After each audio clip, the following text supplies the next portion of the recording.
great. We're all perfect.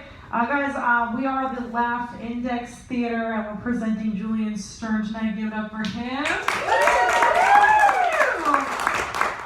Yeah, guys, I'm very excited to have the show. How was everyone's Thanksgiving? Have a nice holiday? Yes. We got 2 thumbs up over here. Nice. Guys, I don't like Thanksgiving, not because the whole, like Native American massacre thing, blah, blah, blah, but I just think it's a very gluttonous holiday, which I'm just not really, thank you for the snaps. I'm not really into that. Right, everyone at the gym yesterday was like, oh, gotta burn off your calories now to have them later. And I'm like, that is not how it works. Like, what you're actually supposed to do is actually starve yourself the whole day and then consume all your calories at 5 p.m. And I know this because I dabbled in bulimia in high school, so thank you, yeah, it's okay. Eating disorders run in my family. I'm allowed to joke about that, thanks. Guys, I'm not going to keep too much of your time, but I do want to let you know again, Laugh Index Theater, we have shows all the time. Julian Stern, which is the guy you guys came here to see, was on our Lit Fest 2018 and 2019, so we're so happy to have him back for his one-man show. First, we got a special guest for you, one of Lit's own. Give it up for Ivi Demi!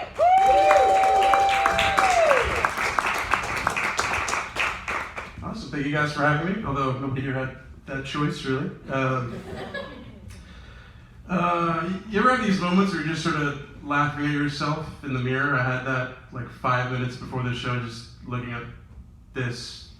I don't know what I'm doing. I feel like I look like a documentary filmmaker for Vice News. Like if Marty McFly just stayed in the past and married his mom. Just fully give into that. I feel like a dad who just got back from a camping trip where he had to explain why his mom left.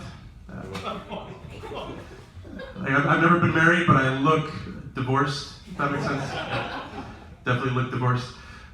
Somebody the other week actually said I kind of look like Seth Rogen when he starts trying to lose weight for a role. So, not sure if that's a compliment, but it makes sense. It's the kind of look that says, he's hired a nutritionist, but he's clearly still snacking between meals. So I'll go with that. I'm originally from the country of Albania. That's exactly the response that deserves.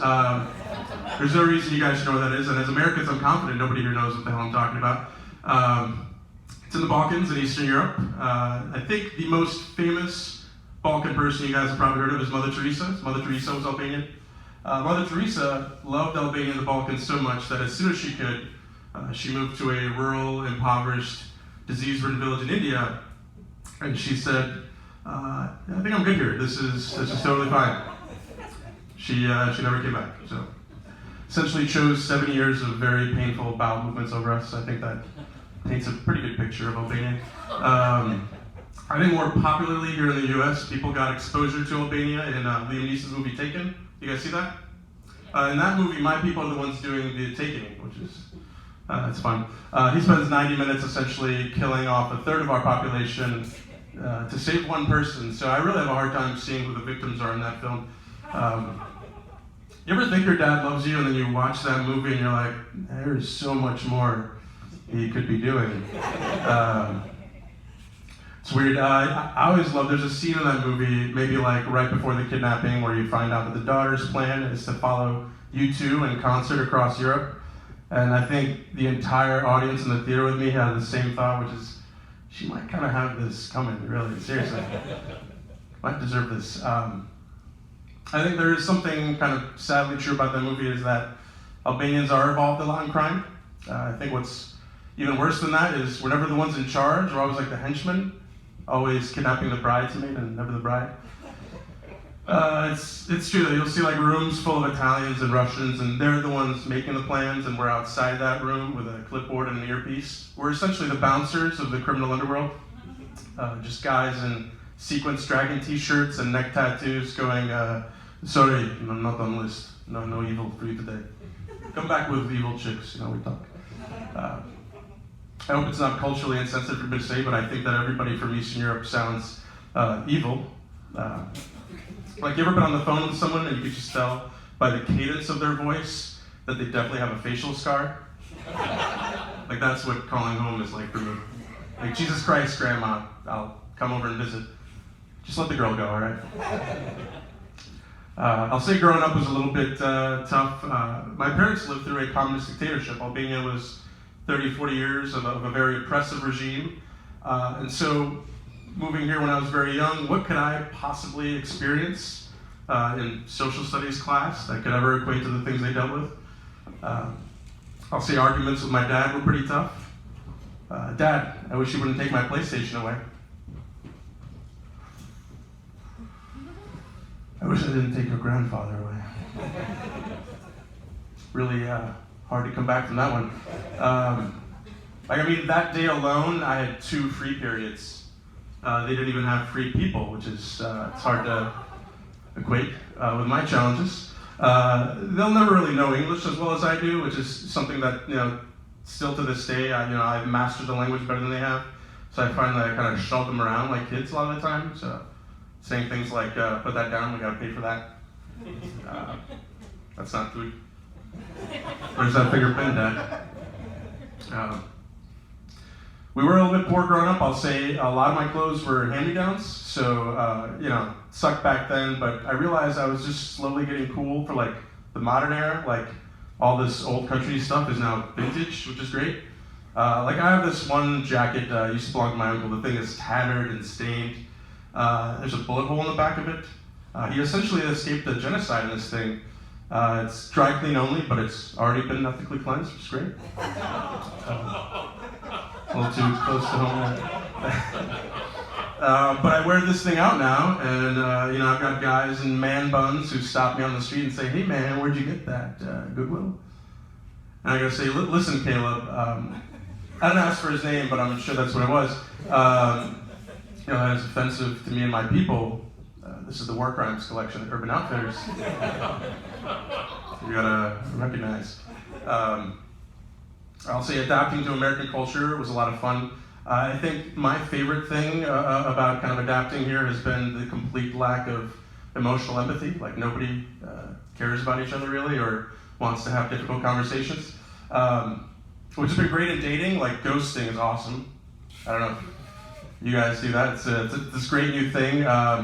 What ghosting is instead of having a mature adult conversation with somebody explaining why you should probably see other people, you go to a Joann Fabrics and you buy a white linen sheet and you cut a couple eye holes and you drape that over yourself and you sort of pop it out of their bushes for a few weeks. And then they move away and you never have to have that conversation, which is awesome. I learned a lot of just learning English. A big thing for me was just watching TV. So I'm a big pop culture person. I love movies. I'm still a cinephile today. Though I hate that word because it makes it seem like I'm in a diddle classic film. I just like to watch. Yeah, still can't be within 500 feet of a red box, which is tough. But no, it's true. I'm a big movie fan, and I do have friends out in Hollywood trying to make it these days. And I think one thing, we do feel a little disconnected. We feel like people in Hollywood don't understand us. That they have this kind of golden lifestyle. One thing I'll say that's a little bit tougher over there is a luxury just of the normal people, the normies.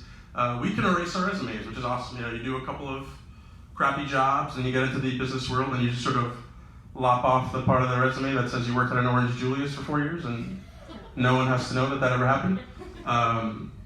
IMDb is forever. That is whatever horrible things you do as an actor, that's on your resume for your life. But we can chop that off. Like I'll say, I worked, my worst job was as a Subway sandwich artist. I worked at a Subway for 4 years. And they called us sandwich artists, which I always thought was kind of funny, but it made sense because much like artists, a lot of us were starving. We never got a lunch break, and a large percentage of us killed ourselves, so I think it made sense. I think my greatest masterpiece at Subway was I never strangled a 14-year-old kid when he laughed every time I asked 6-inch or foot long. And it was mandated, we had to say that. But in the acting world again, nobody gets that luxury. Like, if I could just ruin the show Parks and Rec for you guys for a little bit, like any Parks and Rec fans? Yeah, yeah. What was your favorite character in Parks and Rec? Yeah. What was your? Andy. Andy? Yeah. All right. I heard Ben Wyatt, but Ben Wyatt. All right. I'll say Ben Wyatt was played by Adam Scott. He's the love interest of Leslie Knope, but he was always my favorite character on that show. Adam Scott had to get his career started somewhere. And if you guys look into his history, one of his earliest roles was in a classic film I'm sure you've all seen, Hellraiser Bloodlines, a movie in which he plays a 18th century French aristocrat with a frilly blouse and a ponytail.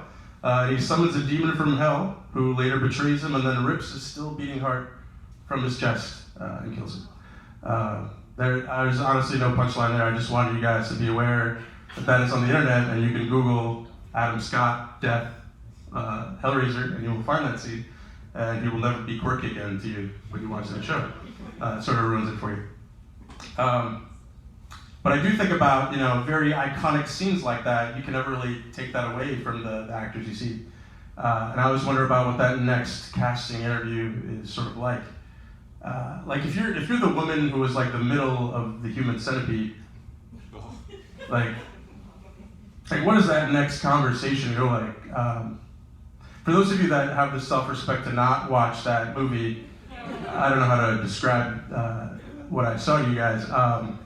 Like if Quentin Tarantino directed A Bug's Life, you'd get very similar results. He was a master at kind of mixing up where things begin and end. So I think you get something like that. Essentially, crazy German scientist wants to attach 3 human beings, mouth to anus, because, and I watched the whole thing and I have no idea why he was doing that. Very surprised a movie like that didn't have closure. But there's absolutely no reason for him doing that. It's an iconic role, and she's the woman that was the middle of that. And so, come on in, don't be afraid. The star hasn't started yet, don't worry. But essentially, it's what I stay awake thinking about is just sort of what that conversation is like for her and the next casting director. He knows and she knows that he's gonna know, and it's definitely gonna make the questions he asks a little bit weirder. Like, do you do your own stunts? Director is a little bit demanding. Are you okay with taking some crap? It's gonna be hard to get that out of the room. I'll end on this. I'll say the woman that was the middle of the human centipede, lovely actress by the name of Ashley C. Williams. Look her up. Doing my research for this role, I was interested in what she'd done recently, and no lie, in 2018 she did a made-for-TV movie where she played the female role. It was called Albanian Gangster. I thought that was incredibly hilarious. And for a while I thought, wow, what's the coincidence that I'm looking up this joke and she's in this movie? And I was really proud of it for a minute, and then I got kind of sad and I thought, man, we can't even get like the front of the human centipede to be in our stuff. We just get like, I don't know. But I appreciate your time today, guys. We're gonna move on to Julian, but thank you so much. It's been great.